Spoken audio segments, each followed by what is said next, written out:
we have the first example here. A hollow or cylindrical steel shaft, and the length is 1.5 meter long, and it has an inner and outer diameter given.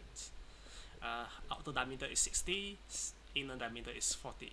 So part A of this question 1 wants you to determine what is the largest torque that can be applied so that the shearing stress is not to be more than 120 megapascal. That's part A. And for part B, so if this is calculated, then what would be the minimum value of the shearing stress in the shaft?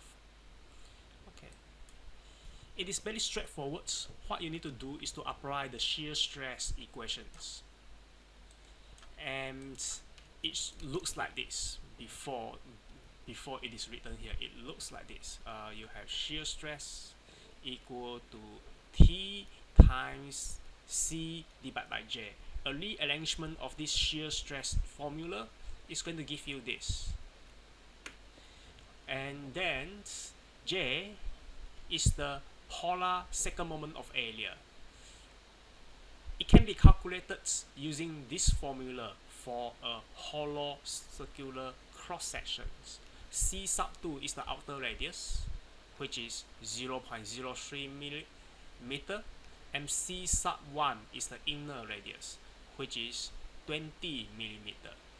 So if you apply the values 0.02 for C sub 1 and 0.03 for C sub 2, you are going to calculate the polar second moment of area. So this value goes into the shear stress formula, and maximum shear stress is given as 120 megapascal. So what about this lowercase c? Do you use C sub 1 or C sub 2? Do you use the outer or inner? So it has to be the outer radius because you are talking about maximum shear.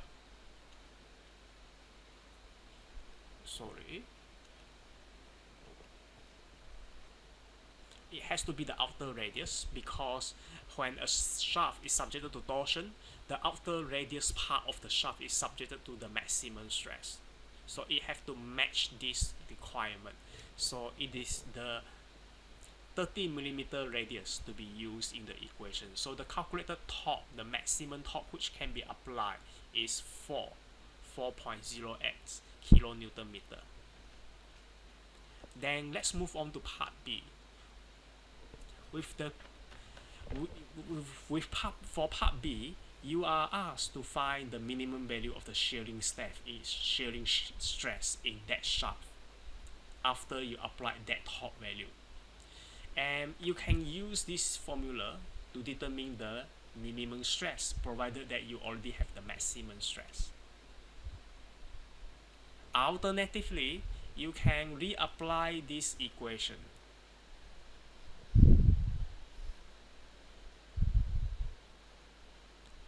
This time, the top value C is going to be this value. The polar second moment of area remains the same because the diameter has not been changed. The radius remains the same. And this time, the value for the C in the equation is going to be the inner radius. So it will be written in this way. 4.08 times 10 to the power of 3 multiply with the inner radius 0.02 divided by the polar second moment of area. It is also going to give you 80 megapascal, correspond to the stress value here at T. It is going to give you the same solution to this case, to these equations. Right, that's the part B of this example 1. So far, our stress analysis is limited to shearing stress. Now, there is an important question to be answered. If a shaft is subjected to torsion, just like this case, would it develop normal stress? Will it develop normal stress? The answer is yes, it will develop normal stress. but at a different orientations. Okay, let's consider this element. This is what we have done so far. An element means a small part of the shaft, and that word element carry a meaning that it is the smallest entity of that shaft. It cannot be smaller than that. Let's consider that this square represents the smallest entity of the shaft. And because the faces, it is a square, the vertical face over here is perpendicular to the axis, and the horizontal face here is parallel to the shaft axis. So you only have the shear stress on the side of the elements. You don't have any stress perpendicular. You don't have a perpendicular stress, for example, this case. You don't have something like this. Right? And let's draw another element which is rotated by certain angle, and because the faces is no longer parallel to the axis of the rotations, you should notice that it has a component perpendicular to that face. It has a component perpendicular.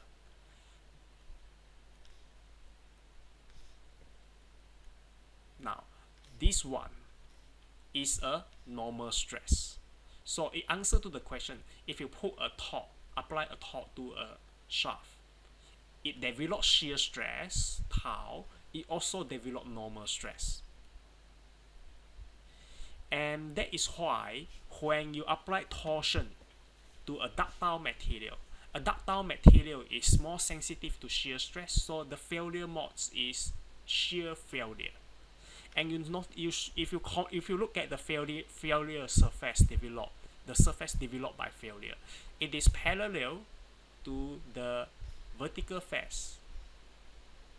It's parallel to the vertical face because this face is going to have the maximum shear stress, and ductile material is sensitive to shear stress, so it will fail in the same manner to this element.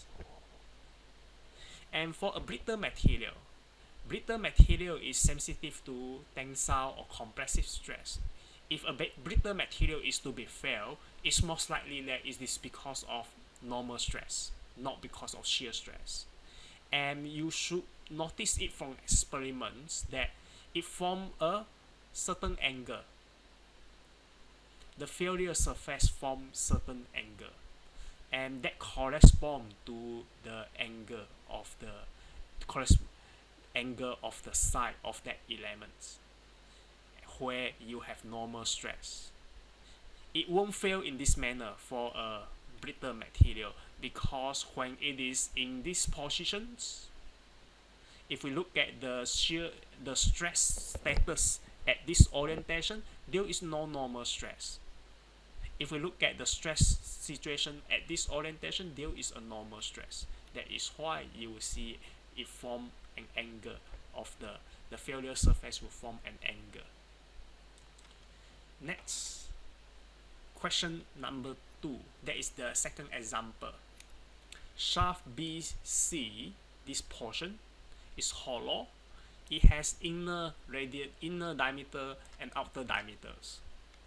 The shaft AB and CD, A to B and C to D are solid, so the hollow one is at the middle, and the diameter is D.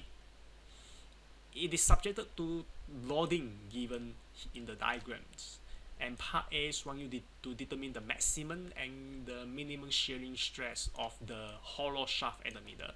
That's part A. And part B requires you to determine the diameter D for this AB and CD if the allowable shear stress in this shaft is 65. Okay, you have to use the shear stress formula to determine the maximum and the minimum shearing stress in the shaft BC. If you are to use the shear stress formula, the torque T you have to apply the torque acting in this portion B to C to the formula. And the given load is in this sense. So what you need to do is to calculate this top T sub BC before you can apply the value into this formula. So this is given, 6 kilonewton meter is given, 14 kilonewton meter is given. So the top T sub BC is calculated by taking the summation of moment equal to 0. 6 plus 14, a minus sign is assigned to this top because it is rotating in the opposite sense. So it's solved for the top T sub BC, 20 kilonewton meter. The concept is something similar to the case of loading on a beam. It's something similar to this. You have beams supported,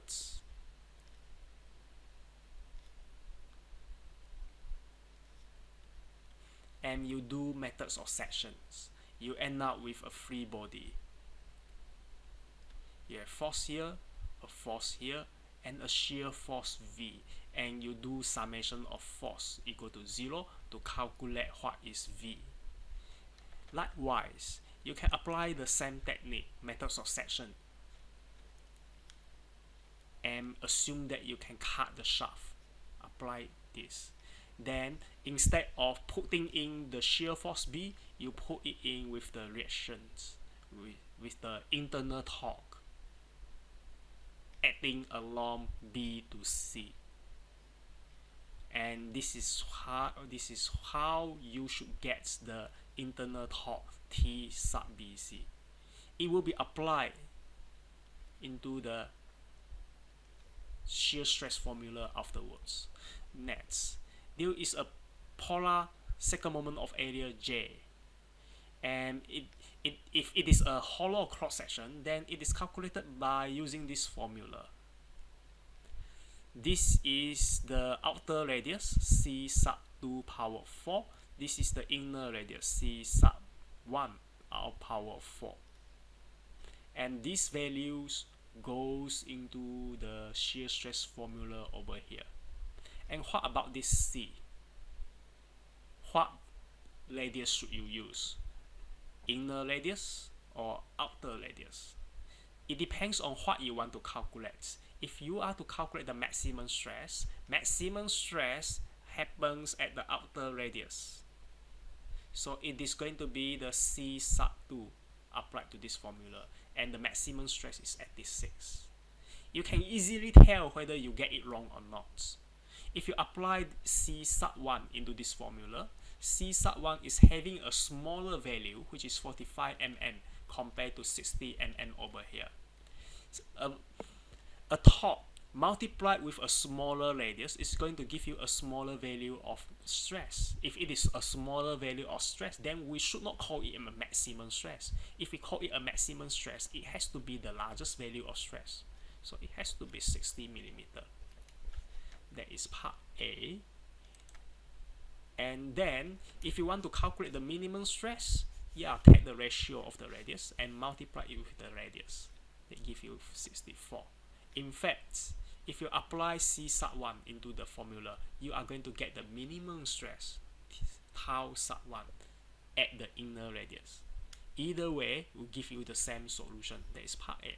Then let's move on to part B. For the part B, you are asked to find what is the value of this diameter, provided that you have an allowable stress.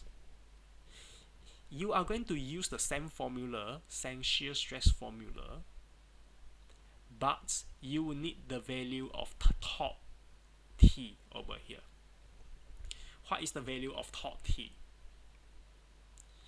It refers to the torque T sub AB if you are to calculate the D for the diameter for the shaft portion A to B. And this is a free body diagram if you apply the methods of sections.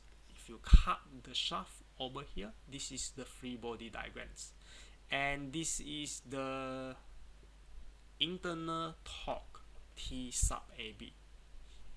you see that if you apply an internal torque at the point of the sections, at the cross section, it will give you equilibrium condition. It will balance out this applied torque at point A, 6 kilonewton meter. So the torque T sub AB is 6 kilometer. What about this? It is going to be the same. If you apply the methods of sections, you have a free body diagrams which looks like this. And this is 6 kilonewton meter. It is T sub D. It is given here, given in the questions. And at the cross section where you cut the shaft, you will have to give a internal torque, a reaction torque.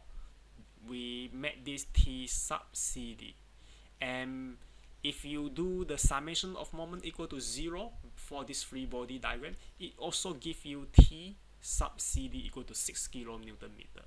It is the same. So this is applied to the torque, the shear stress formula, and you need to calculate the polar second moment of area.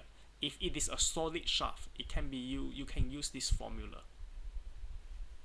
C is the diameter, and so the equation end out as this. C is the radius. We need to solve for the radius C so that we solve for the diameter. So rearrange these equations in a more convenient way. It will end up with this equation over here, and it allows you to solve for the radius C, and diameter is twice the radius, so the diameter is 77.8 millimeter. Alright, that is the second example.